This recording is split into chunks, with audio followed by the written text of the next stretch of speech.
안녕하세요, 여러분. 반갑습니다. 오늘 이제 13주차 강의 준비를 하고 있습니다. 벌써 시간이 굉장히 빠르죠. 여러분들하고 만난 지가 벌써 얼마 되지 않은 것 같은데도요. 벌써 13주를 가고 있고, 날씨도 벌써 더워져서, 여름이구나, 여름이 다가오고 있구나 느끼는 그런 시기가 되고 있습니다. 여러분들이 이제 자주 뵙지도 못하고 온라인으로만 이렇게 뵙게 되니까, 또 이제 수업이라고 하는 것이, 온라인 수업이라고 하는 것이 어떤 룰들이 좀 정해져 있어서 어떤 수업으로밖에 만날 수가 없어서 실제 여러분들이 얼마나 수업을 이해를 하시는지, 그다음에 실제 궁금한 것들도 많으실 텐데 그런 질문들이나 아니면 실제 사례들을 가지고 현장에서의 사례들을 가지고 같이 이제 여러 가지 좀 의견도 나눠보고 또 그런 그 사례들에 대한 성공적인 사례, 실패의 사례, 그다음에 현장에서 어떤 많은 소리들을 전달을 해드리면 더 좋을 것 같은데요. 그러지 못하고 수업을 진행을 하게 되는 부분들이 개인적으로도 굉장히 안타깝게 생각을 하는 부분이 있습니다. 그리고 실제 이제 온라인으로만 수업을 하다 보니까 여러분들이 이해를 얼마나 하시는지, 그다음에 또 그런 것들이 현장에서 어떻게 이해될 수 있는지, 그다음에 그 일반 젊은 학생들과 달리 이제 사회 경험을 많이 가지고 계신 선생님들이셔서 실제로 이제 이론을 공부하시는 것보다는 그동안의 삶의 경험에서 우러나오는 어떤 그런 목소리들과 또 그런 경험들과 또 이론을 좀 합쳐서 피부로 느끼는 어떤 체험할 수 있는 어떤 그런 수업으로 진행이 되면 현장에서 함께 호흡하면서 진행을 하면 더 이해가 빠르시고 공부하는 재미도 더 좋지 않으실까 생각을 하고 있습니다만 현재 상황들이 좀 그렇지 못해서 많이 안타까운 부분들이 있습니다. 또 저희 학교에서도 이제 그 일부 성인 수업은 이제 대면 수업을 진행을 하는 과목들이 몇 가지가 있는데요. 굉장히 그분들께서도 많은 말씀이 이제 이렇게 학교에서 함께 수업을 하면 훨씬 더 좋았는데 온라인으로 수업할 때는 너무 답답했었고 또 서로 얼굴도 모르고 또 교수 얼굴만 보고 목소리만 들어서 공부를 하다 보니까 이해하는 부분들도 너무 힘들었었고 또 컴퓨터만 쳐다보고 공부를 하는 것이 굉장히 익숙치 않아서 많이 어려웠었다는 말씀들을 이제 많이 듣고 있습니다. 그래서 안타깝지만 이제 1학기는 그렇게 한다라고 해도 2학기에는 여러분들이 만약에 제가 수업을 좀 듣게 된다라 그러면 대면 수업을 좀 할 수 있으면 하는 개인적인 어떤 생각을 좀 가지고 있습니다. 그리고 또 실제 제 경험으로도 이렇게 온라인 수업보다는 그 사회 경험이 많으신 선생님들하고는 오프라인에서 만나서 대화식 또 토론식 수업을 진행하는 것이 훨씬 더 이해도 빠르시고 또 체험하시면서 체험과 이론을 연결을 하게 되면 이제 기억에도 오래 남아서 공부하시는데 훨씬 더 효과적이지 않았나 그런 개인적인 경험도 가지고 있습니다. 그래서 이 학기에는 좀 건강한 모습으로 선생님들과 뵙기를 희망하면서 이제 13주차 여러분들과 수업을 진행해 보도록 하겠습니다. 자, 저희가 지난 시간까지 한번 이제 한 번 더 되짚어 보면요. 지난 시간에 이제 자원봉사자의 이제 모집에 대해서 함께 공부를 했습니다. 그래서 모집과 관련해서 이제 여러 가지 공부들을 하게 되었었는데요. 이제 그때 이제 모집에 대한 정의, 그다음에 모집이라는 게 무엇인지, 그다음에 그 모집 과정은 어떤지 이렇게 설명을 드리면서 지난주 수업을 마쳤던 것 같습니다. 그래서 자원봉사자 모집 과정은 한번 되짚어 보면 여러분들 교재에도 잘 나와 있습니다만 일단 모집 계획을 수립을 하고 그다음에 모집 대상을 설정하고 그다음에 홍보 수단을 결정한 다음에 홍보 자료를 제작을 해서 실제로 이러한 홍보 수단이나 홍보 자료를 가지고 모집 활동을 수행을 하게 됩니다. 그래서 모집 활동을 통해서 얼마나 자원봉사자분들이 우리 기관에 찾아오셨는지 또 선의의 자원봉사의 뜻을 가지신 많은 분들이 우리 기관에 얼마나 관심을 가지고 참여를 하게 됐는지를 그 수행 결과를 가지고 평가하고 그 참여하신 자원봉사자분들을 적정한 교육에 적정한 업무에 배치하고 필요한 교육들을 하고 또 그러한 분들이 활동을 통해서 어떻게 평가되고 하는 부분들인지를 함께 공부하는 그런 과정들을 거친다라고 공부를 지난 시간까지 했었습니다. 그래서 이어서 좀 저희가 한 번 더 공부를 한다라 그러면 모집 단계가 끝나면 모집에 관한 것들에 있어서 모집의 유형들 어떻게 모집을 하는지를 공부를 하시게 될 것 같습니다. 근데 이제 모집의 유형에 있어서도 여러 가지 방법들을 저희가 실제 현장에서는 활용을 하고 있습니다. 예, 그런 과정들을 좀 보게 되면 첫 번째가 다수 모집이라고 하는 거죠. 다수 모집이라고 하는 건 뭐 다수 모집, 또 표적 모집, 동심원 모집, 뭐 연계성 모집, 뭐 여러 가지 방법들이 이렇게 모집의 유형들을 사용을 하고 있습니다만, 다수 모집이라고 하는 것은 여러분들 교재 204페이지에도 잘 설명이 되어 있습니다만, 단기간에 단순한 일에 많은 봉사자를 찾을 때, 많은 자원봉사자를 찾고자 할 때 사용하는 방법이다. 그렇게 그럴 때 또 특히 효과적으로 사용할 수 있다라고 이해를 하실 수 있을 것 같습니다. 그래서 일반적인 모집으로 특별히 필요한 기술이 필요하지 않거나 아니면 그 필요한 기술이라고 하는 것이 제한된 시간에 간단하게 배울 수 있는 것들이어서 대부분의 사람들에 의해서 수행될 수 있는 어떤 그런 업무에 배치되고자 하는 그런 업무에 필요한 사람들을 자원봉사자분들을 모시고자 할 때 이런 다수 모집의 방법을 찾게 됩니다. 그래서 자원봉사 프로그램에 관한 메시지를 가능한 많은 사람들이 접할 수 있도록 하는 그런 방법을 통해서 다수 모집 방법들을 합니다. 그래서 이런 다수 모집을 하는 방법은 첫 번째 모집 브로셔나 기관에 대한 어떤 브로셔, 안내서, 그 다음에 모집에 관련 어떤 안내서 이런 것들 또는 포스터들을 많은 사람들이 다니는 곳에 배포했거나 포스터를 이제 부착을 해서 지나가시는 불특정 다수의 여러분들이 보시고 관심을 가지신 분이 기관을 찾아오실 수 있도록 하는 방법, 또는 신문, 뭐 라디오, TV, 뭐 이런 매스미디어 매체에 그 다음에 PC통신이나 뭐 인터넷을 이용하는 어떤 방법으로 널리 홍보를 통해서 불특정 다수를 모집하고자 할 때 하는 방법, 또는 반상회나 분여회, 또 로타리 클럽이나 뭐 라이언스 클럽이나 뭐 JC, 지역 사회에 많은 사람들이 모이시는 그런 기관이나 단체에 가서 접촉하는 방법들로 이렇게 이용하는 방법이 바로 다수 모집의 방법이다라고 이야기를 할 수 있습니다. 근데 이러한 방법들은 뭐 보통적으로 일상적으로 사용되는 방법 중에 하나이긴 합니다만, 경비가 좀 많이 소요되고 시간이 좀 많이 소요된다는 어떤 다른 방법에 비해서는 그런 단점이 좀 존재하고 있습니다. 첫 번째가 다수 모집이다라고 설명을 드릴 수 있고요. 두 번째가 표적 모집입니다. 표적 모집, 여기 보시는 것처럼 타켓이라고 되어 있죠. 표적을 정해놓고 그분들에 대해서 이제 그 모집을 활동을 하게 되는 겁니다. 그래서 누가 업무를 수행했으면 좋겠는지 구체적으로 결정을 해서 대상자를 찾아내는 방법이다라고 할 수 있습니다. 그래서 표적 모집은 특별한 기술을 가진 자원봉사자를 모집할 때 아주 효과적입니다. 그리고 또는 어떤 심리적인 특성을 가진 자원봉사자를 모집하는 경우에도 효과적일 수 있습니다. 즉 이렇게 특수한 기술을 가지고 있거나 어떤 특별한 심리적인 특성을 가진 자원봉사, 그런 특성을 가지신 분들을 표적으로 정해서 그런 분들만 모시고자 할 때, 이럴 때 사용하는 방법이 바로 표적 모집이다라고 할 수 있습니다.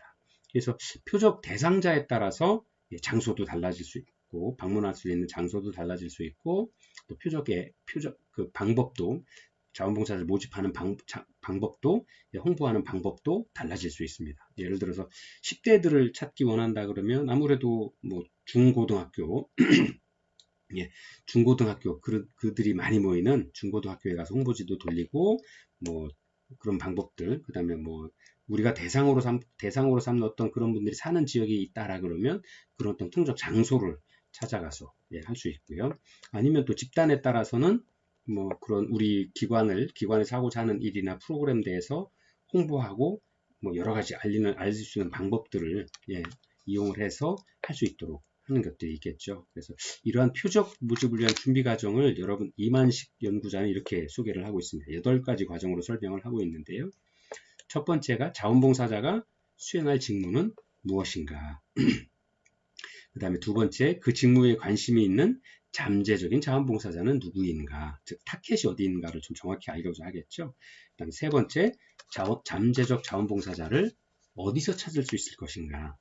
그 다음에 네 번째가 잠재적인 자원봉사자와 어떻게 대화를 시작할 것인가? 메시지를 어떻게 전달해 줄 거냐? 그다음 의사소통은 어떻게 할 거냐? 이런 것들을 미리 좀 고민을 해야 된다라고 하는 것이고요. 다섯 번째가 잠재적인 자원봉사자들의 자원봉사 활동에 참여 동기 또는 참여 욕구가 무엇인가 하는 부분이죠. 즉 자원봉사자들의 참여 동기 유발을 어떻게 할 거냐에 대한 고민들을 미리미리 준비를 좀 해야 된다라고 하는 거고요. 여섯 번째가 잠재적인 자원봉사자에게 무슨 말을 어떻게 우리 기관에서 해야 되는 것들을 어떻게 전달해 줄 수 있을 거냐 하는 부분들을 알고 있어야 되는 거죠. 그런 메시지가 전달이 되어야 되는 거죠. 그다음에 일곱 번째가 우리 기관에서 누가 표적으로 삼는 그런 자원봉사자들을 업무를 담당할 것이냐. 그 다음에 모집 담당자가 해야 될 일이 구체적으로 어떤 것들이 있는지 이런 것들을 다 미리미리 좀 준비를 해서 우리가 특별한 기술이나 특별한 정신적 어떤 특별한 기술이나 심리적 특성을 가지신 분을 모집을 하고자 할 때 이런 준비들을 좀 미리미리 알고 있어야 되고 해야 된다라고 하는 것들입니다. 세 번째 방법이 이제 흔히 이야기하는 동심원 모집이라고 할 수 있습니다. 동심원 모집은 우리가 보통 이제 연못이나 이제 물가에 돌을 하나 딱 던지면 파문이 일죠. 처음에 돌이 딱 떨어졌다가 작은 돌이 떨어지는 원만 있었다가 이게 점점 옆으로 퍼져나가는 것들을 동심원이라고 하죠.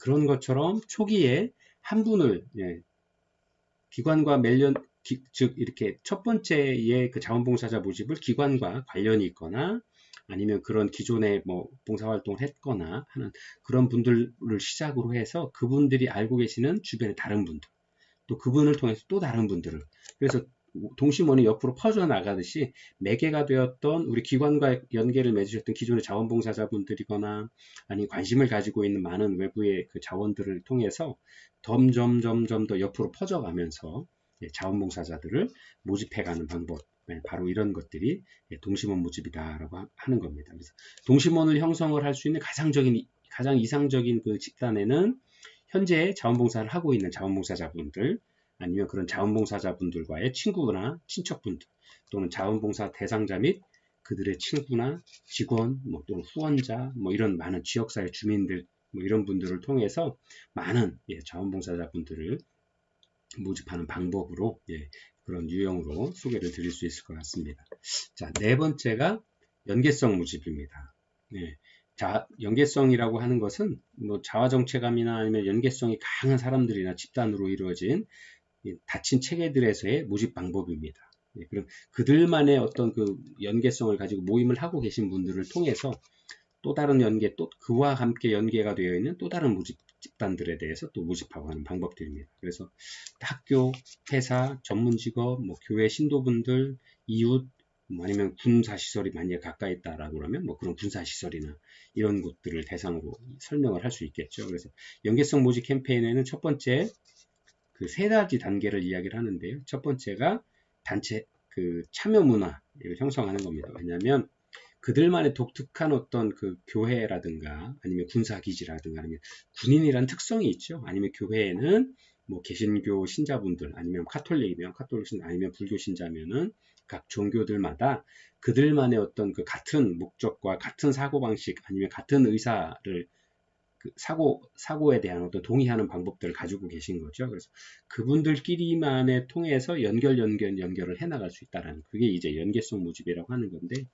그런 모집을 하기 위해서는 첫 번째가 참여 문화, 그들만의 독특한 참여 문화를 좀 이해하고 그런 것들을 형성해 나가는 거죠. 그러고 나면은 두 번째 그 가치에 대해서 참여 문화나 가치에 대해서 공동체나 그룹의 구성원들이 함께 교육을 통해서 동일한 생각들을 가지실 수 있도록 그다음에 마지막으로 이러한 분들을 통해서 지지자 모임들을 만들어낼 수 있던 어떤 이런 과정들을 통해서 우리가 이야기하는 자원봉사자 모집에서의 연계성 모집 방법으로 진행을 해나가고 있습니다. 자, 그러면 이렇게 모집을 해나가는 방법이 이렇게 다양하게 있고요. 다수 모집, 그 다음에 표적 모집, 동심원 모집, 연계성 모집 이렇게 설명을 드렸는데요. 이렇게 자원봉사자를 모집을 할 때 우리 기관에서 아니면 자원봉사 관리자가 기관의 자원봉사 관리자께서 지켜야 될 가장 기본적인 원칙이 몇 가지 있습니다. 그래서 이 연구자들이 이야기한 것들을 보면 첫 번째, 자원봉사자의 다양한 잠재적 활용 가능성에 대해서 유연성을 가지고 폭넓게 사고할 수 있어야 된다라는 겁니다. 하지만 그러한 자원봉사자를 모집하기 위한 메시지와 방법에 대해서는 치밀하고 좁게 생각해야 된다. 즉 준비를 좀 철저히 해나갈 수 있도록 해야 되고 그런 부분에 있어서의 사고방식에 있어서만큼은 좀 치밀하게 준비를 해 나갈 수 있도록 해야 된다. 그런 준비의 중요성을 강조하는 부분들이 준비가 필요하다라는 것들 이야기를 하고 있고요. 두 번째가 자원봉사자를 위한 좋은 업무를 준비할 수 있어야 된다라고 하는 거죠. 자원봉사자의 업무를 그냥 우리 기관의 직원들이 하는 게 좀 손이 부족해서 아니면 기관의 직원들이 하기 싫은 업무 뭐 이런 것들을 뭐 해서 자원봉사자에게 제공한다라 그러면 자원봉사자 분들께서 기꺼이 오셔서 좋은 뜻을 가지고 오신 선한 이웃분들이신데 그분들이 그런 그 허드렛 일을 한다라거나 아니면 본인이 처음에 생각했던 그런 일과 아니면 그런 목적과 아니면 그런 어떤 업무적인 성과를 이루지 못한다 그러면 다시 자원봉사에 참여하기는 어려우시겠죠. 그래서 그러한 자원봉사자를 위한 선한 뜻으로 오신 그런 분들을 위해서 처음에 모집의 어떤 목적을 설명을 했을 때처럼 그런 좋은 업무들, 그 다음에 기관으로도 좋고, 사회에도 봉사할 수 있고, 그 다음에 그 자원봉사자 본인에게도 동기부여가 될 수 있고, 자기의 어떤 목적을 달성할 수 있도록 서로 상호 윈윈할 수 있는 어떤 그런 업무를, 좋은 업무라는 게 그런 업무를 이야기를 하는 거죠. 그래서 그런 업무를 준비를 할 수 있어야 된다라는 거죠. 그래서 이러한 업무를 수행하는 데 요구되는 구체적인 일과 일정은 좀 항상 유연하게 자원봉사자의 어떤 시선에서 자원봉사자가 편리하게 이용할 수 있도록 하는 그런 부분들에 있어서 좀 기본적인 원칙들을 지켜나갈 수 있어야 된다라고 하는 겁니다. 그래서 자원봉사 관리자와 자원봉사자 사이의 관계 전반에 있어서 이루어지는 지속적인 과정입니다. 모집이라고 하는 것은. 그래서 이런 실제로 자원봉사자들이 자원봉사 활동을 위해서 기관에 나타날 때마다 그들을 다시 모집한다는 식의 사고 전환이 좀 필요하다라고 늘 처음 만나는 사람들처럼 이렇게 좀 그분들을 소중히 여기는 생각들을 좀 가지고 있어야 되고요. 그들이 기관에 방문하셔서 의미 있는 시간을 보내고 또 원하는 봉사에 전념할 수 있도록 지속적으로 도와드릴 수 있어야 되고 지속적으로 동기부여를 할 수 있는 이런 기회를 좀 제공을 해주는 것이 바로 모집의 기본 원칙이다 라고 이렇게 설명을 드릴 수 있을 것 같습니다. 자, 두 번째가 이제 모집이 끝나면 이제 면접이라고 할 수 있는데요. 많은 분들이 아까 예를 들어서 뭐 동심원 모집이 됐든 타겟 표적집 모집이 되었든 뭐 일반 모집이 되었든 여러 가지 방법들로 우리 기관을 소개를 하고 찾아오신 자원봉사자 분들을 그분들이 어떠한 일을 하실 수 있는지 모집 활동을 통해서 응모한 자원봉사자 중에서 다양한 기법을 적용을 해서 조직에 또 우리가 원하는 어떤 자원봉사 프로그램의 직무에 있어서 적합한 지원자를 좀 채택해내고 또 그러한 부적격한 지원자는 좀 이렇게 거절해낼 수 있는 어떤 그런 조직적 활동을 바로 선발이다라고 이야기를 할 수 있습니다. 그래서 인적 자원을 확보하는 데 있어서 가장 중심적인 역할일 수 있죠. 보통 우리가 회사에서도 새로 직원들을 이렇게 선발을 한다라 그러면 직원들을 모집을 한다라 그러면 여러 가지 방법으로 모집 공고를 내죠. 뭐 그 신문에 내기도 하고 아니면 예를 들어서 사회복지면 복지 내세 낸다거나 아니면 또 우리가 알고 있는 다른 어떤 사회복지사 선생님들한테 부탁을 좀 드려서 주변의 사회복지사 선생님을 소개해 달라고도 하고 그런 여러 가지 방법으로 우리 기관이 직원을 모집하고 있습니다라는 걸 홍보를 하고 알려드리죠. 그 다음에 지원하신 많은 분들을 한 분 뽑는다고 해서 한 분만 저희가 모집하는 건 아니죠. 보통 이렇게 2배수 아니면 3배수, 5배수, 뭐 몇 배수 이렇게 아니면 또 지원해서 오신 많은 분들을 모셔놓고 그 중에서 적정한 우리 기관에서 찾고 있는 분을 찾기 위해서 면접이나 뭐 여러 가지 방법을 통해서 선발을 해낸 과정을 거치게 되죠. 그것이 바로 이제 자원봉사자의 모집과 면접에 있어서도 동일하게 이루어진다라는 겁니다. 그래서 이런 선발이라고 하는 것은 인적 자원 확보 활동에 있어서의 아주 중심적이고 중요한 일이다라고 하는 겁니다. 그래서 이렇게 기관이 이제 자원봉사자들의 활동으로부터 최대 혜택을 좀 기대하는 부분들이 있죠. 그 다음에 자원봉사자분들 역시 본인들의 활동을 통해서 본인의 어떤 성장이나 본인의 욕구를 좀 만족시킬 수 있고, 그 다음에 기관도 좀 기관의 욕구도 만족하고 또 그러한 어떤 상호 윈윈 자원봉사자와 기관의 어떤 욕구가 만족됨으로써 또 클라이언트의 욕구가 만족됨으로써 사회도 그러한 부분들에 대해서 더 발전해 나갈 수 있도록 하는 이런 과정들을 진행을 해 나가야 되는데요. 그래서 이런 것들에 대한 선발 과정들이 아주 중요하다고 할 수 있죠. 자원봉사자 모집을 선발하는 과정들을 준비하고 또 그들에게 가장 적합한 업무를 부여하고 하는 이런 배치하는 일과지를 하게 되는데요. 이때에 정확한 판단을 하기 위해서 제일 도와주는 일들이 바로 면접이다라고 할 수 있죠. 그래서 자원봉사자와 기관이 서로 간의 기대와 요구가 일치하는지 구체적으로 확인하는 가장 공통적인 방법이다. 그게 바로 면접이다라고 이야기를 하는 거죠. 그래서 최종 선발의 과정에서 통상적으로 면접을 다 활용을 하는 기관들이 많습니다. 자, 면접에 있어서는 여러분들 교재 209페이지를 보시면요. 면접의 유형 9-6, 표 9-6이 잘 나와 있습니다. 자, 면접은 이제 전화 면접을 할 수도 있고요. 뭐 또 서류 심사를 할 수도 있고요. 또 대면을 통해서 면접을 할 수도 있습니다. 근데 이제 여러 가지 방법들이 구체적으로 설명이 되어 있습니다만 통상적으로는 보통 이제 대면 면접들을 하는 경우들이 많죠. 자원봉사도 그렇고 저희도 이제 회사에서 직원을 뽑을 때는 되도록이면 얼굴도 보고 1차로 서류 심사하고 서류가 적정한지 확인하면 이제 보통 대면 면접을 통해서 하게 되죠. 그래서 통상적으로 진행하는 과정들이 그렇고요. 그러나 이제 그러한 어떤 전화로 한다거나 서류를 통해서 본다거나 대면 면접을 통해서 하는 여러 가지 유형이 있다라는 것들이 유형 중에서 이제 기관의 특성에 따라서 필요한 부분들을 섞어서 하시기도 하고 아니면 한 가지 방법을 택하기도 하게 됩니다. 그래서 보통 이제 전화 면접 상담이라고 하는 것들 보면 프로그램 참여 여부를 신청자와 자원봉사 관리자가 전화 상담을 통해서 결정을 하는 경우죠. 시간을 효율적으로 활용할 수 있고 업무도 효율성 있게 활용할 수 있죠. 또 경제적일 수 있죠. 단순하게 전화 요금 정도만 부담을 하면 면접을 해볼 수 있는 것들이 있죠. 그러나 단점도 있습니다. 신청자를 보지 못하고 그냥 음성 대화만으로서 진행을 하기 때문에 좀 정확하지 않을 수 있죠. 그 다음에 신청자 또한 책임성을 약화시키거나 아니면 참여율이 저조할 수 있다라는 어떤 단점이 보일 수 있고요. 또 기록 관리가 조금 좀 어렵다라는 어떤 그런 특성을 가지고 있습니다. 그래서 보통 전화 면접이나 상담을 통해서 선발하는 과정은 행사를 지원한다거나 사무 보조를 한다거나 일선 돕기 등 이런 간단한 업무들, 큰 책임감이 따르지 않는 그런 업무에 있어서는 보통 전화 면접 상담을 활용하는 경우들이 많이 있고요.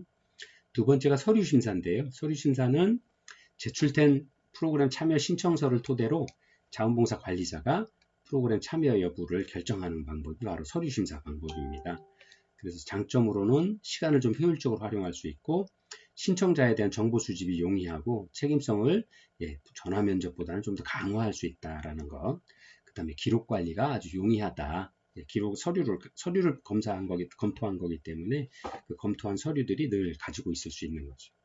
그 다음에 단점으로는 그냥 단순하게 기록된 신청서만 보고 하는 거기 때문에 이런 부분들은 좀 신뢰하는 부분들이 좀 신뢰 부분에 있어서는 좀 많이 저하되는 어떤 요인으로 단점이 될 수 있다라는 거고요. 이런 적용 사례를 보면 보통 대규모 행사 지원 활동 등의 경험들이 있었는지 또 학과에서 전공은 어떻는지 학교에서의 그런 관리 경험들을 갖고 있는지 이런 것들 서류를 통해서 볼 수 있는 방법들은 보통 이런 사례들로 쓰입니다. 마지막으로 설명드릴 건 이제 대면 면접 방법인데요. 프로그램 참여 여부를 신청자와 자원봉사 관리자가 서로 얼굴을 마주보고 대면하여 상호 정보 교환을 하고 참여 여부를 결정하는 방법입니다. 그래서 장점으로는 서로 도왔고 궁금한 것들을 서로 대화를 통해서 의사소통을 했기 때문에 좀 업무에 대해서 아니면 기관에 대해서 아니면 서로 즉 관리자와 자원봉사자 간에 있어서 상호 신뢰하는 관계를 좀 만들어 나갈 수 있다는 것. 단점으로는 시간적으로나 경제적으로나 좀 미리 부담을 좀 가질 수 있다라고 하는 거죠. 그 다음에 이러한 적용 사례들이 이렇게 시간적인 부담이나 경제적인 부담이 돼도 하는 이유는 상담 또는 교육 활동에 또는 전문 분야 활동에 있어서의 전문가, 자원봉사자의 전문적인 어떤 기술이나 스킬을 가진, 경험을 가지신 자원봉사자분들을 이제 선발하고자 할 때 이런 대면 면접들을 좀 사용하는 경우들이 많이 있다. 이렇게 설명을 드릴 수 있을 것 같습니다. 자, 표 9-7에 보시면 209페이지 성공적인 면접을 위한 전략들이 좀 잘 설명이 되어 있습니다. 그래서 면접을 위한 단계 설정에 있어서 어떻게 해야 되는지, 바른 점은 어떤지, 그다음 질문을 위한 전략들은 몇 가지 방법들이 있는지, 네. 그다음에 면접 과정은 어떻게 해야 되는지, 네. 그다음에 이러한 과정들을 준비하는 관리자들이 준비할 때 어떻게 해야 되는지 이런 것들을 좀 설명을 하고 있습니다. 여러분들이 좀 필요하시면 한번 교재도 좀 보시고 공부를 좀 하시면서 마지막에 이제 여러분들이 예비 관리자로서 관리자의 준비를 하셔도 아주 좋을 것 같습니다. 그 다음에 이제 면접에 사용될 수 있는 질문의 예가 여러분들 교재에 나와 있는데 우리 한번 같이 볼 거예요. 이건 아주 굉장히 여러분들에게도 필요할 것 같습니다. 첫 번째 이제 여러분들이 면접자라고 자원봉사 관리자라고 생각을 하시고 앞에 자원봉사자분들이 우리 기관에 신청을 하셔서 이제 면접을 하신다라고 했을 때 질문을 던진다라는 게 생각보다 쉽진 않죠. 그럴 때 이제 여러 가지 질문들이 예시를 좀 보면 우리 기관에 대해서 가장 궁금한 점은 무엇입니까? 또 어떻게 저희 기관 및 자원봉사 활동에 대해서 관심을 가지게 되었습니까? 자원봉사 활동에 참여하고자 결정하신 이유는 무엇입니까? 자원봉사 활동을 통해서 무엇을 얻을 수 있다고 생각하십니까? 그리고 자원봉사자분이 경험했던 봉사활동 중에서 가장 즐거웠던 기억과 가장 기분 나빴던 기억은 어떤 것들이 있습니까? 혼자 혹은 그룹 또 한 명의 파트너 중에서 가장 당신이 선호하는 활동 형태는 어떤 것입니까? 또 그 이유는 무엇입니까? 자원봉사 활동에 활용할 수 있는 기술을 가지고 있습니까? 있다면 어떤 종류의 기술을 가지고 있습니까? 또 가장 해보고 싶은 자원봉사 활동이 있습니까? 혹은 싫어하는 활동 영역은 무엇입니까? 또 어떠한 상황에 처한다면 어떻게 하실 겁니까? 그래서 특정한 자원봉사 활동 등을 제시를 해서 그런 어떤 경험들이 어떻게 있는지 이런 것들을 좀 여쭤볼 수도 있지 않을까. 아주 좋은 질문의 예로 좀 소개를 드렸고요. 또 면접관이 면접에 응해준 자원봉사자분들을 위해서 위한 주의사항들은 끝까지 경청해 줄 수 있어야 된다는 거죠. 또 두 번째는 비현실적인 보장이나 약속 또 너무 빠른 판단을 하는 것들은 좀 지양해야 된다라는 부분들이고요. 또 세 번째, 관리자들은 자원봉사자분들에 대해서 편견이나 선입관들을 좀 버려야 된다. 즉 객관적으로 바라볼 수 있는 어떤 시각들을 좀 가지고 있어야 되고 인내심을 가지고 상담회를 통해서 필요한 자원봉사자들을 선발해내기 위한 어떤 과정들을 성실히 이행해야 된다라는 거고요. 인간적인 존중의 표시로 남녀노소를 불문하고 존댓말을 좀 사용하면 좋겠다라는 겁니다. 그리고 면접 응시자가 면접관을 시험하려고 하거나 사업에 대해서 구체적인 질문을 할 경우에 사업 담당자를 좀 직접 연결해 주는 방법도 좋을 거다라는 겁니다. 그리고 자원봉사 관리자의 개인 신상에 대한 질문에는 답하지 않는 것이 좋겠다. 그리고 모든 질문은 자원봉사자의 입장에서 생각하고 거절은 명확하고 정직하게 그러나 주의 깊게 하는 것들이 좀 필요하다라고 할 수 있을 겁니다. 그래서 이러한 여러 가지 과정들을 통해서 면접을 통해서 선별을 해낼 수 있다라는 것을 이 시간 첫째 시간에 좀 공부를 하고요. 잠시 쉬었다가 2교시에 다시 찾아오도록 하겠습니다. 잠시 후에 뵙겠습니다.